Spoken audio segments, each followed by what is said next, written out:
Okey, dalam dunia muzik Malaysia ni kan, ada gitaris dan ada superhero.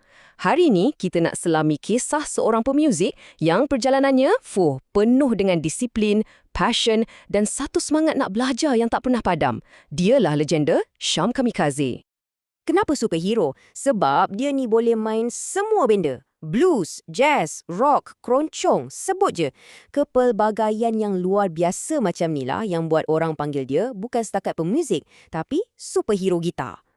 Setiap superhero mesti ada origin story dia kan? Jadi macam mana semua ni bermula?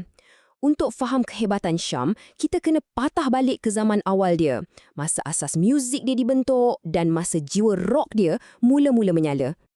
Perjalanan Syam ni tak mula ke atas pentas rock yang gegak gempita tu, tapi ia bermula kat rumah dengan bunyi muzik yang sangat-sangat berbeza bawah didikan ayah dia yang kita boleh kata sangat tegas.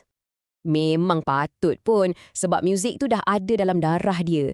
Bayangkan ayah dia pemain trumpet, mak dia pemain saksofon dan dorang berdua jumpa dalam band polis. So, dari kecil lagi muzik tu dah macam udara yang dia sedut hari-hari. Ayah dia pula seorang pemuzik jazz dan tradisional.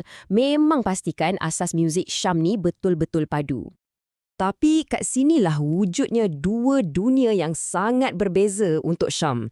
Kat rumah, dia dikelilingi dengan jazz, muzik tradisional, muzik yang proper. Tapi kat luar, dalam bas sekolah, dengar dari radio jiran, dia terjumpa satu bunyi yang macam terlarang.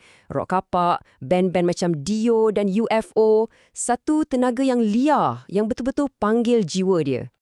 Ayah dia ni pula memang bijak. Dia pasang satu perangkap.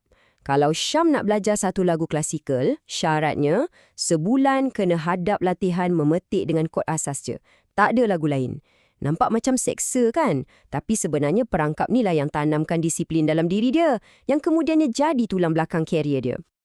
Okey, so asas muzik dia dah mantap, tapi jiwa rock dia tu makin memberontak, makin dahaga. Jadi dia pun mula cari ilmu yang ayah dia tak boleh bagi dan ini membuka satu babak baru dalam hidup dia. Dan dengan kata-kata ni lah, ayah dia seolah-olah bagi lampu hijau, satu restu untuk dia eksplor dunia rock. Inilah momen penting di mana Syam betul-betul ambil alih tanggungjawab pendidikan rock dia sendiri. Dia kena cari cikgu yang boleh ajar dia bahasa gitar yang baru ni. Mentor rock pertama dia, Abang Azhar, memang tak bagi muka. Latihan dia, memang gila. Kena pakai pick tebal, tak boleh yang lembik. Genggaman kena kuat, tekan betul-betul. Setiap kali bending note tu, mesti kena perfectly in tune. Siap check dengan tuner lagi. Ini bukan setakat main muzik. Ini dah macam latihan askar untuk menempa teknik yang paling jitu. Lepas habis sekolah, dedikasi dia jadi, luar biasa. Agak-agak berapa jam sehari dia praktis? 18 jam. 18 jam sehari. Bayangkanlah, tak ada awek, tak ada lepak-lepak, hanya dia, gitar dia dan impian untuk jadi yang terbaik. So, bila asas dah kukuh, disiplin pun macam askar, apa jadi? Pendakian dia dalam dunia muzik profesional ni jadi sangat-sangat pantas. Dari band sekolah, terus ke kelab malam dan akhirnya ke pentas kebangsaan. Cuba tengok betapa lajunya dia naik. Umur 15 dah main dalam combo band polis yang profesional. Umur 16, masa masih sekolah tu, dia handle 3 band serentak. Umur 19, dah jadi headliner kat Hard Rock Cafe. Lepas tu, masuk left-handed dan kemudian tubuh Kamikaze. Laju gila kan? Okey, ni satu lagi cerita gila. Bayangkan awak dapat panggilan untuk audition masuk satu super group. Tugas awak, kena belajar dan hafal 150 buah lagu. 150 memang tak masuk akal kan? Tapi soalan paling penting, berapa banyak masa yang dorang bagi? Dorang bagi masa 2 hari je. 2 hari. Itulah realiti dan tekanan dalam dunia pemuzik profesional. Dan teka apa? Dia berjaya buat. Jadi lepas dah lalui semua benda ni, apa sebenarnya pengajaran yang didapat? Jom kita dengar sikit nasihat-nasihat padu daripada sang legenda ni.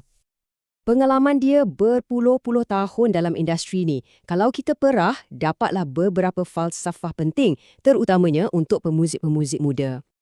Ada 3 tiang utama katanya. Yang pertama, kena tahu roots atau akar kita. Maksudnya, jangan tiru hero awak je. Kaji siapa hero kepada hero awak tu. Baru faham betul-betul.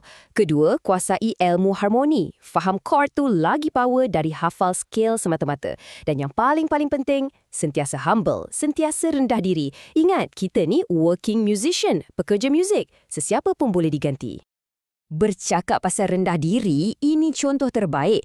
Masa dia tour dengan superstar Jackie Chung, Syam nampak sendiri macam mana seorang artis gergasi dunia letak syarat. Syarat dia senang je. Hotel mana aku duduk, band aku pun duduk kat situ. Tak ada beza-beza darjat. Hanya hormat. Itu baru profesionalisme tahap tertinggi.